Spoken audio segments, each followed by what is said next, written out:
So the next one, again from page number 55, 2.11. That is the problem. Calculate the mass of ascorbic acid, vitamin C. Mass of vitamin C. The molecular formula C6H8O6. C6H8O6. Molecular formula of vitamin C or ascorbic acid. You have to find out the mass. Okay. Say vitamin C is the solute. So the mass of the solute, that is equal to WB, that's equal to what? That is the problem. Calculate the mass of ascorbic acid or vitamin C, C6H8O6. The mass of a solute, that is equal to WB. So we have to find out the mass WB, that is mass of the solute. Dissolved in 75 gram of acetic acid. 75 gram of acetic acid. The mass of acetic acid, acetic acid CH3COOH. It is the solvent. And the mass of the solvent, that is equal to WA. And that's equal to 75 gram. 75 gram of acetic acid. Acetic acid is used as the solvent. Required to lower the melting point. Lower the melting point. So depression of melting point. Melting point is the same as freezing point. Melting point is the same as the freezing point. So delta TF. Delta TF by 1.5 degrees Celsius. 1.5 degrees Celsius. Kf of acetic acid is given. The molar depression constant Kf of acetic acid, CH3COOH. That is also given to us. And it is 3.9. 3.9 Kelvin kilogram per mole. Kilogram per mole. That is the Kf value of acetic acid. Say the solution is of ascorbic acid or vitamin C with molecular formula C6H8O6. Then mass of the solvent is given. Solvent is acetic acid. Mass of acetic acid solvent WA is equal to 75 gram. The lowering of melting point is given. Melting point is the same as the freezing point. Both are the same. So we are moving in the reverse gear, that's all. That is, when a liquid freezes, that is called the freezing point. When a solid melts, that is called the melting point. Both these temperatures will be the same. So the lowering of a melting point is 1.5 degrees Celsius. That is a delta Tm is equal to 1.5 degrees Celsius. The molar depression constant Kf of acetic acid is given, and that's equal to 3.9 Kelvin kilogram per mole. So we have to find out WB, that is mass of vitamin C. This problem also can be solved in two ways, as we have seen in the previous case. See, we can use this equation. MB is equal to 1000 Kf into WB by delta Tf into WA. We can use this equation. From this equation, we can find out WB. So what is WB? Therefore, WB is equal to, you just rearrange the equation. On rearranging, the equation gets the form MB into delta T F into WA, the whole divided by, you take 1000 and KF to the other side. So by 1000 into KF, that is equal to WB. MB into delta TF into WA by 1000 KF. Now you substitute the values. So that is equal to MB. MB is the molecular mass of the solvent. Molecular mass of the solvent. What is the solvent? Sorry, molecular mass of the solute. Sorry. Molecular mass of the solute, MB. It is not directly given, but the molecular formula of the solute, vitamin C, is given. From that, you find out the molecular mass MB. MB is equal to C6H8 O6. Find out. Atomic mass of carbon 12 into 6 is equal to 72. Hydrogen, atomic mass 1 into 8 is equal to 8. Then oxygen, atomic mass 6 into 8, that is equal to, what is the atomic mass? Find out. 16 into 8 is equal to, what is it? You multiply and find out the value. Value is equal to 100. So 16. What is the value? Any mistake is there? C6, 12 into 6, 72, 8. Correct. And what will be the value of 16 into 8? What is 16 into? Sorry, not 8. That's why you are staring at me. Please don't kill me. You, you say the fact. That is the problem. Please don't stare like this. Hmm? It is, say, okay. Okay, let me take. That is 1 into 6. 1 into 8 is equal to 8. And 16 into 6. That is equal to 96. You add all this. And the molecular mass will be 176 U or gram per mole. Gram per mole. Never substitute. 176 into delta TF.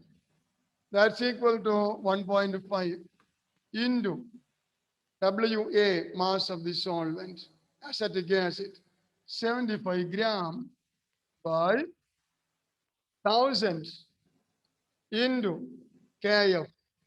KF acetic acid 3.9. Now you simplify this. That will give you the mass of ascorbic acid required. And what will be the unit? You write the unit. What is the unit? Gram. So much gram. That much gram. That is the mass of ascorbic acid or vitamin C required. 176 into 1.5 into 75 divided by 1000 into 3.9, so much gram. You do at least this. Say for the examination, you do at least this. And you must write the unit also. If you find it very difficult to solve the problem, you just leave it for the time being. You just pass on to the next question. Eh? And if there is time, you try to simplify this. Otherwise, you should not waste the time for simplification. Okay. You cannot use the logarithm or anything else. You cannot use. So you do the simplification only if there is time. Okay. There is one more problem to solve. So after that, we can enter the next chapter. If you permit me to take the chapter. Otherwise, I shall stop it here. Okay, the next one is calculate the osmotic pressure in Pascals. So question number 2.12. Ask the osmotic pressure pi. What is the osmotic pressure pi, and the unit is Pascal. The unit is Pascal. Osmotic pressure pi in Pascal. Okay. Exerted by a solution prepared by dissolving 1 gram of a polymer. Polymer is the solute. A polymer is the solute. So mass of a polymer, that is the solute. Solute. WB is equal to 1 gram. Mass of the solute polymer, WB, that is equal to 1 gram. Of molecular mass. So molecular mass of the polymer, MB, is equal to molecular mass of the solute. The solute is the polymer. That is equal to 1,85,000. So 185,000. That is the molecular mass of the solute. In 450 ml of water, 450 ml of water, so you take the volume of the solution. Volume V is equal to 450 ml. You convert that into liter by dividing 1000. So it is equal to 0.450 so much liter. That is the volume of the solution. At 37 degrees Celsius, temperature P is equal to 37 degrees Celsius. So you must convert that into Kelvin, because in the equation we have to use, in the osmotic pressure equation, we have to use the Kelvin temperature. So 273.15. So much Kelvin. That is the what is it? The value is it written here or not? 300. 300.15 Kelvin, or approximately 300 Kelvin. If you add it to 273, you may add 273 only. It's not compulsory that you have to add 273.15. You need only 273, that will do. So if you add 273, then the still there is it 37? Let me go through the question again. 37. So 37 plus 273. So this one. No. Okay. Now it is right.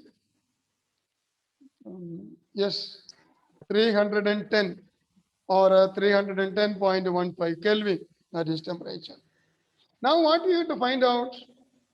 We have to find out the osmotic pressure pi in Pascal. We can use both the equations to find out the osmotic pressure. Either you can use the molecular formula equation, or you can use the Van de Hoff equation. Pi is equal to CRT.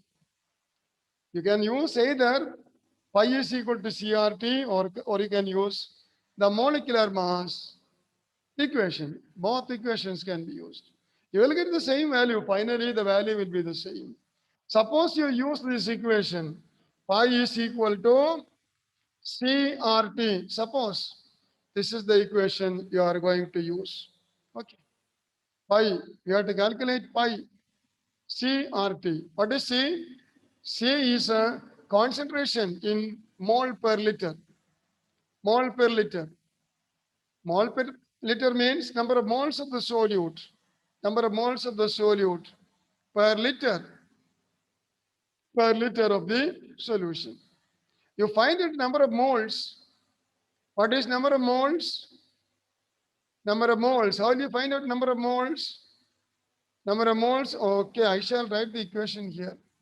C is a molarity. So you find out the C first. C is equal to, molarity is equal to moles of solute, number of moles of solute by volume of solution in liter. That is the equation that we know. C is equal to molarity is equal to moles of solute by volume of solution in liter. How do you find out the number of moles of the solute? Moles, number of moles, mass in gram by molar mass. Number of moles, that is mass in gram, mass in gram by molar mass. And that is number of moles. And that is divided by volume of the solution. Volume of a solution in liter. In liter. Now you find out C, molarity C, find out the molarity C. Molarity C, find out. Mass in gram by molar mass. What is the mass of a, okay, we shall do. What is the mass of the solute? Mass of the solute is equal to C is equal to M is equal to mass of solute 1 gram by molar mass. What is molar mass? 18500. That is molar mass. The number of moles of solute, mass in gram, 1 gram by 185,000. That is the number of moles. Now you divide this by volume in liter. What is the volume given? Volume of water 450 ml. 450 ml. You divide that by 1000. So you'll get the volume in liter. So much a liter. Now you simplify this. And on simplification, the value is, you just rearrange that. You rearrange the equation. On rearranging, the equation will be 1 by 185,000 into that 1000 by 450. Is it not? 1000 by 450. Okay. Is it not? That is a molarity. So much mole per liter. Mole per liter. That is a molarity of the solution. So from that we can find out the osmotic pressure pi. Pi is equal to CRT. C equal to, what is C here? C is 1000 divided by 185,000 into 450. And that is C. That is C. Into R. When you choose R, care must be taken. I had asked you to use only 2 units, 0.082 liter atmosphere or 0.083 liter bar. Here you use bar because we have to express the osmotic pressure in Pascal. So if we use bar, the osmotic pressure will be in bar, and that is multiplied by 10 raised to 5. That will give you Pascal. You know, 10 raised to 5 Pascal is equal to 1 bar. So multiply by 10 raised to 5. So this is equal to R, 0.083. So much a liter bar. Liter bar, you take liter bar, that is R, into temperature 310.15. You simplify. And this will be this much. Anything else? Okay. So that is the value of pi. You simplify this. Then you will get the value. I have not simplified the value. Yeah, I have kept it as such. Kept it as such, not simplified. Okay, so much into 10 raised to 5, so much Pascal. You simplify it yourself. Okay. Or you can use the other equation. What is the equation? MB is equal to, remember, MB is equal to WB into RT by pi V. We can use this equation.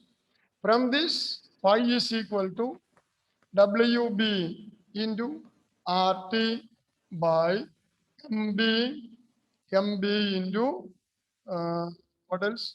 And V. Now you substitute. When you substitute, you will get the same value. The same value you will get. Okay.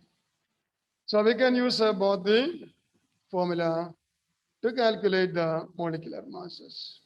And so it finishes the chapter solutions. I have deleted one topic, and that is the say, abnormal molecular mass, Van Hoff factor, and abnormal molecular mass. But it is a deleted topic. It's a small topic only. It's very simple also, but it is a deleted topic. So if it is added into the syllabus, we can take it. Otherwise, you need not bother. Now let us go to the first unit, module number 1, unit number 1, that is solid states. So let us go to solid state, that is module number 1, unit number 1, solid state. Okay, friends, we have seen that matter can be divided into 3 states mainly: gas, liquid, and solid. Gas, liquid, and solid. There are 2 other states also. I had mentioned that in the last year. One is the supercooled solid state, Bose-Einstein condensate. Such a state is there. That is the supercooled state of the solid. And the fifth one is the plasma state, especially in stars and all that. The plasma state. Plasma state is the ionized form of the substance. That's called the plasma state. Okay. So for the time being, you remember only 3 states: gas, liquid, and solid. Say among these 3 states, 2 states have already seen last year. That is the gaseous state and the liquid state we have seen. You know, the gases and the liquids have a tendency to flow. They have a tendency to flow due to the flow property of gases and liquids. Gases and liquids are called fluids. They are called fluids. So we can say that point first. Fluids. So point number 1, fluids. Fluids. So what are fluids? Fluids are actually gases and liquids which have a tendency to flow. They have a tendency to flow. Due to the flow property, gases and liquids are called fluids, the substances that can flow. Fluidity, that means the flow property, that is due to the property of the molecules by which they can move. The molecules can move in gases as well as in liquids. The constituent particles, namely the molecules, can move easily. That is why the fluids, gases and liquids have the flow property. I shall repeat. Say gases and liquids, both are called fluids due to their tendency to flow. There is a flow property. Second, the flow property known as fluidity. Fluidity, that is due to the tendency or the property of molecules to move, to move. So let us say write these points. You're right. You're right. Gases, gases and liquids. You can write gases and liquids have have the tendency to flow, the tendency, the tendency to flow, tendency to flow. Okay. Gases and liquids have the tendency to flow. Gases and liquids have the tendency to flow. Due to flow property, flow property, due to flow property, the property to flow, flow property, comma, gases and liquids, gases and liquids, gases and liquids are called fluids. They are called fluids. Fluids are called fluids. So any fluid, any fluid has a tendency to flow. So the materials which have the flow property, they are called fluids. If it is so, the plasma state is also a fluid state. Ionized form, gaseous ionized form, and so that is also a fluid form. But you need not study it now. Leave it. So we have got a definition fluid here. So what are fluids? Fluids they have flow property. The substances which have flow property, they are called fluids. Examples, gases and liquids. That is the first point we have to see. Now, why do gases and liquids have the flow property or fluidity? Fluidity or flow property is due to the property of the molecules by which they can move. The molecules, usually the constituent molecules, can flow. They can flow. They are free to move. They can move freely. They have the freedom to move, and so they show the fluidity or a flow property. So we can write as the next point, we can write. You're right. We can write flow property. Next para. Flow property. Flow property or fluidity. Fluidity. UID. Fluidity. Fluidity of gases. Of gases and liquids. And liquids. And liquids is due to the due to the freedom of molecules to move, due to the freedom, they are free to move, the freedom of molecules, freedom of molecules to move, freedom of molecules to move. They can move easily. That means the attraction between the particles, that is very low. That is the reason. So we have got 2 points here. One is fluidity. Second, what is the reason for fluidity or the flow property?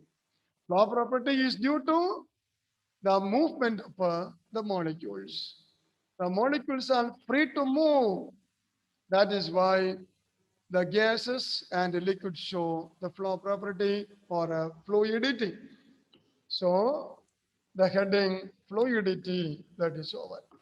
Now let us go to the solid state. So this year we have to see mainly the solid state. Let us see the properties of solids.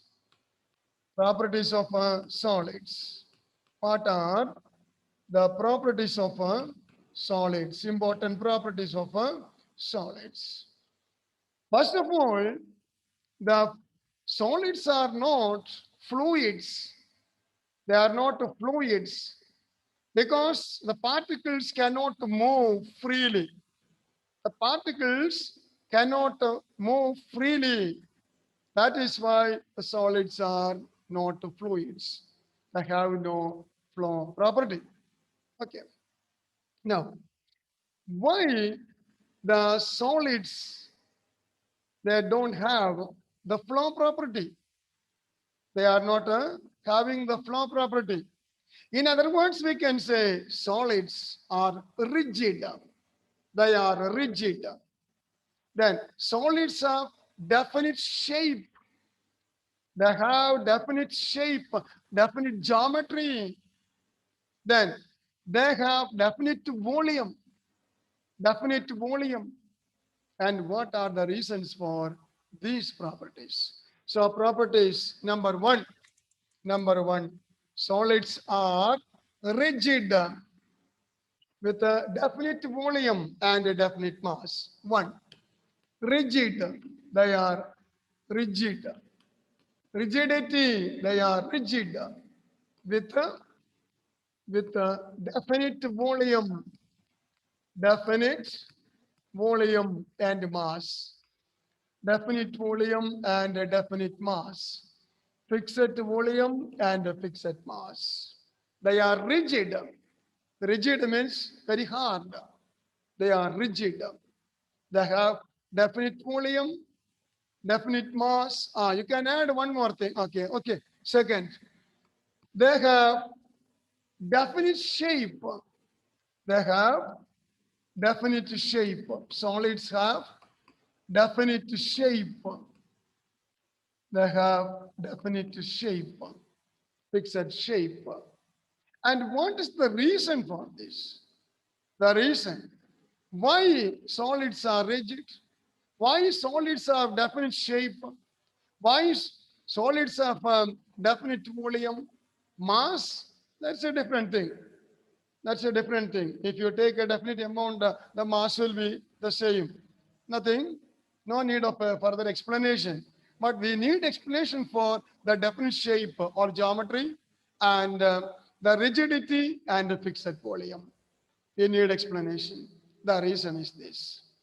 In solids, the particles, the constituent particles, may be molecules, maybe atoms, or maybe ions. Maybe ions. So in general, we can say the constituent particles, the particles, they have fixed positions in space. Fixed positions. The particles are arranged at the definite points. The particles are having fixed positions, and there's strong attraction, very strong attraction between the particles.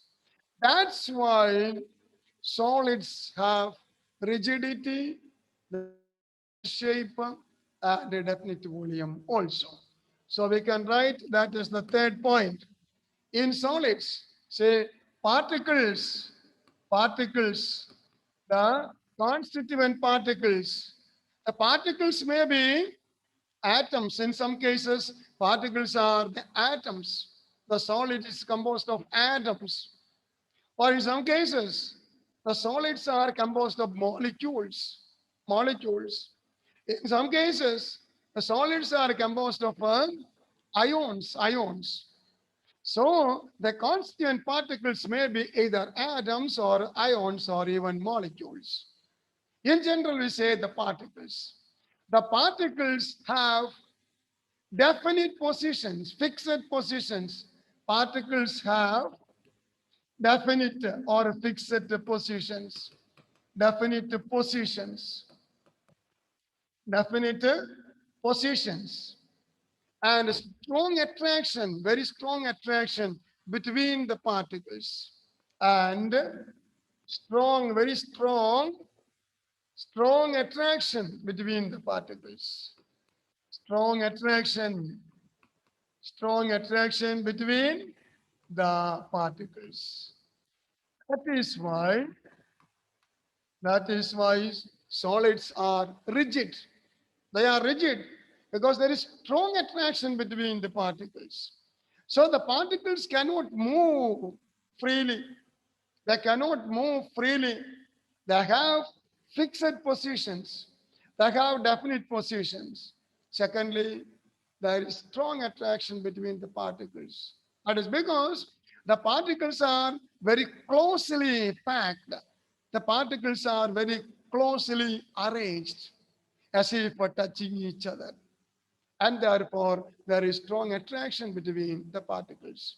That's why the solids have, say, definite shape, then rigidity, rigidity, and definite volume also. All these are due to this particular arrangement of the particles. Definite positions, strong attraction between the particle, the intermolecular attraction.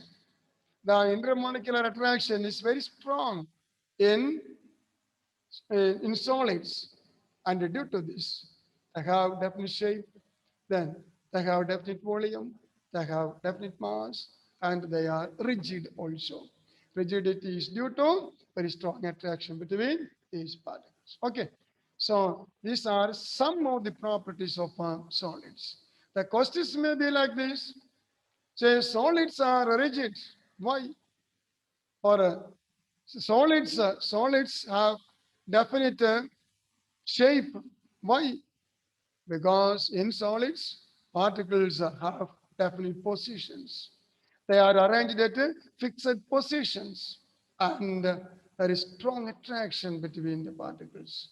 The intermolecular attraction, the interparticle attraction is very strong, so that the particles cannot move freely. That's why solids are rigid.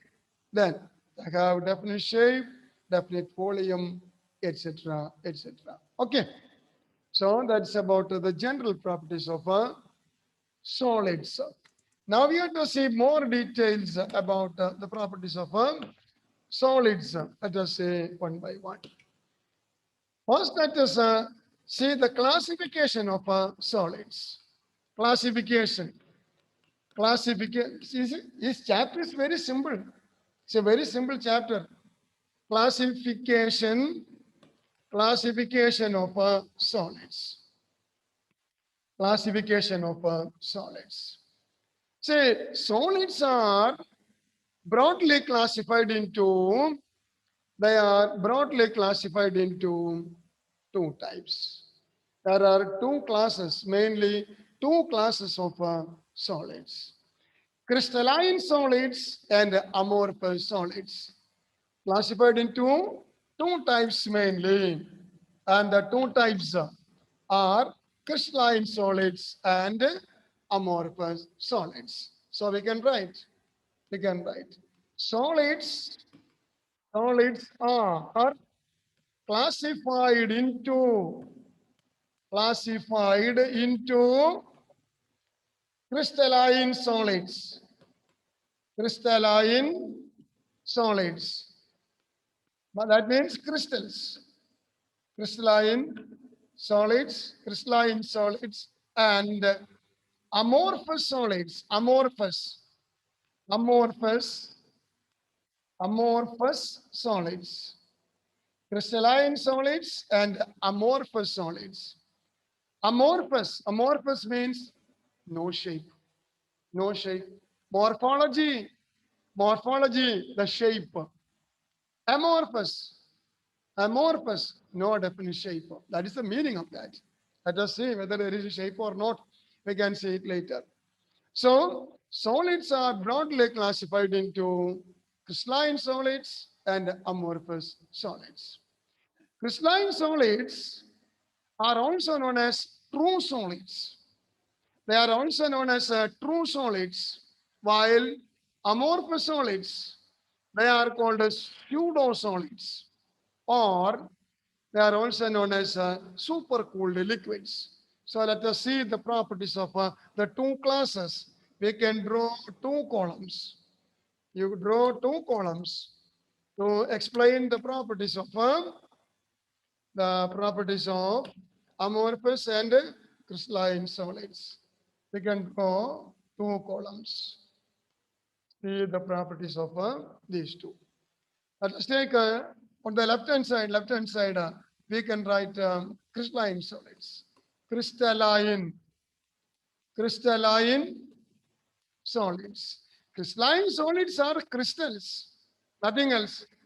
Crystalline solids are solid crystals. They are crystals. Crystalline solids are also known as they are true solids. These are also known as true solids. Crystalline solids or true solids. The second class, they are called amorphous solids. Amorphous. So write amorphous. Amorphous solids. Amorphous solids.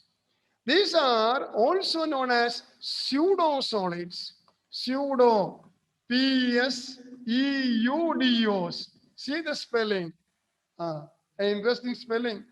P-S-E-U-D-O. Pseudo solids or super.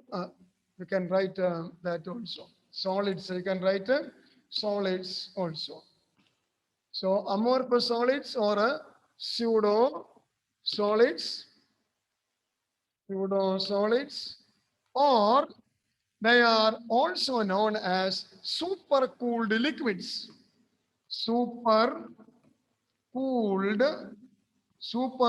liquids. Supercooled liquids. Also known as supercooled liquids. So two classes of solids. Now we have to see the properties, the differences. Crystalline solids or true solids, then amorphous or pseudo solids or supercooled liquids. Let us take one by one. First, let us think of the shape, the crystalline shape. You know, the crystalline solids have definite geometry. They have a definite shape. Crystalline solids have definite shape. Say property number one, they have definite geometry. Definite geometry. They have a definite shape, definite geometry. The crystals have definite shape. Crystals have definite geometry.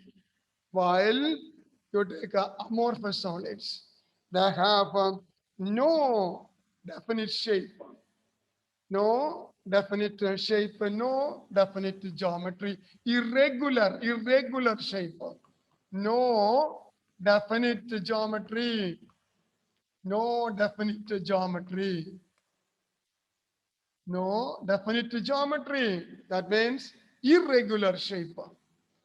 Irregular shape. I shall explain this. So crystals have definite geometry, while amorphous solids, they have no definite geometry, no definite shape. What is the meaning of this? You take sodium chloride. You prepare a saturated solution for sodium chloride. Saturated solution of sodium chloride. How is it prepared? You add a sodium chloride into water in small amounts. Say add it in small amounts till some more sodium chloride remains undissolved. And that is the saturated solution. No more solute dissolves. No more solute dissolves. That is a saturated solution. So you prepare a saturated solution of sodium chloride and you keep it exposed in air. Just keep it exposed in air, open. It is kept open in air and you observe every day. This is a very good season now to observe this. Prepare this and saturated solution and you take a very clean saturated solution in, say, a plate will do, a beaker will do, a plate will do. So keep it in that. And you just keep open in air. And if it is kept open in air, what happens? You know, the solvent, water molecules will be evaporated. Evaporated. You observe every day. You go and observe every day. One day, you can see that there is formation of a very small crystal, crystal, crystal of sodium chloride. A small crystal of sodium chloride will be formed. Now you examine the shape of a sodium chloride crystal formed. You can see that it has got the shape of a cube. It has got the shape of a cube, three-dimensional. No, it is not time, macho. Same, it is a three-dimensional, three-dimensional. It has got the shape of a cube. You go on observing this, you can see that the size of the cube will be increasing and increasing and increasing. Okay. So at the formation of a sodium chloride crystal, at the formation of the sodium chloride crystal, it has got a definite shape. It has got a definite geometry. It is a cubic in shape. Remember that that shape is not given by us. That shape is not given by us. Then how is it attaining the shape? By itself. Naturally. Natural. Natural formation of the shape. The shape is attained naturally. We need not do anything. You prepare only a saturated solution and keep it exposed in air. That's all. That's all. The rest will be done by the solution itself. So from the solution, sodium chloride begins to crystallize. Crystalline solid of sodium chloride is formed. Solid crystals of sodium chloride is formed. At the formation of a sodium chloride crystal, it has got the shape of a cube. That's why we say that they have definite geometry, they have definite shape. The shape is attained by itself. The shape is a naturally attained shape. We are not giving the shape. Okay. On the other hand, let us take an example for amorphous solid. Say a uh, PVC pipe, familiar to you.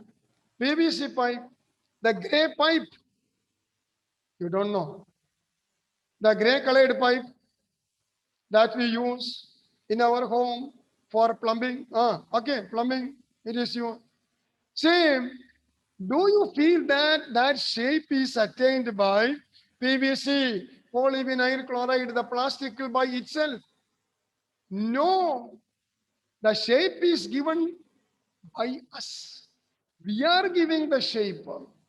Say, say quarter inch, say half inch, 1 inch, 2 inch, 4 inch, eh? cylindrical, cylindrical, or any other shape. All these shapes are given by us. It is not attained by itself. That is what is meant by no definite geometry. That means the geometry, the shape is not self-attained. It is not self-attained. See the difference? Can you understand the difference? That is not self-attained. That is given to it. The shape is given to it. Suppose we have, say, a small amount of tar. Tar means asphalt. That is used for surfacing of road. Tar that is used for surfacing of road. റോഡിൽ ഉപയോഗിക്കുന്ന ടാറില്ലേ എടുക്കുക. And you give it a shape of an elephant. A small elephant is made of it. Okay. It is given the shape of an elephant. The shape is not self-attained. The elephant is not naturally formed from the tar. The elephant is not naturally formed from asphalt. But we are giving the shape. It is not a self-attained geometry. It is not a self-attained shape. Okay. That is what is meant by no definite geometry. Now, do you get the idea? Hmm? It is not self-attained. That is the meaning. We can give the shape. That is not what is meant by here. Whether it is a self-attained or a given to. So, crystals, the shape is a self-attained shape. The geometry is a self-attained geometry. But in the second case, there is no definite shape. There is no definite geometry. Okay. Then, second one. Let us try to break a crystal. You can cut a crystal using a knife, and you cut it. You can say that crystals are cut. Crystals are broken. Crystals are cleaved along certain planes only, certain planes, certain surfaces, certain planes. And these planes are called cleavage planes. Cleavage planes. So here they possess, second, next property, right? Possess cleavage planes. Cleavage planes. They possess cleavage planes. What is the meaning of a cleavage plane? What is meant by cleaving, cleavage? Cleave means to break, to break. Cleavage, breaking down, to break. When you try to break a crystal, cut a crystal, there will be regular cuts, regular uniform cuts. That means the crystals possess cleavage planes. That means crystals are broken along through definite planes only, not irregular cuts, but regular cuts. Same. So they have definite cleavage planes. But the other case, no cleavage planes. No cleavage planes. That means when the amorphous solids are cut, there will be irregular cuts, There is no uniformity in the plane. Say you take the case of say a PVC pipe and you just cut it, and look at the surface, the cutting point, cross section. Biology cross section. Look at the cross section. Will it be uniform? It will be a regular cut. Eh? There will be irregular cuts. Not followed what I said. No. You try to get a piece of tapioca. Tapioca. It is amorphous tapioca. You just break it, cut it, break it, and observe the cutting plane. And see that there will be irregular cuts. It's not uniform. So it is broken in its own way. There is no obedience in the process of cleavage or cutting. So they have no cleavage planes. There will be irregular cuts. But for solids, there will be regular cuts, or we can say there will be cleavage planes. Let us proceed with the problem. Can we, do you have any other class now? No answer. Okay. So let us continue with the discussion in the next class. Let me start now. Okay. Thank you, friends. Thank you.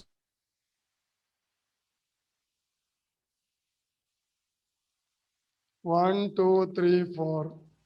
Only six. Only six are there. The others will not get any attendance.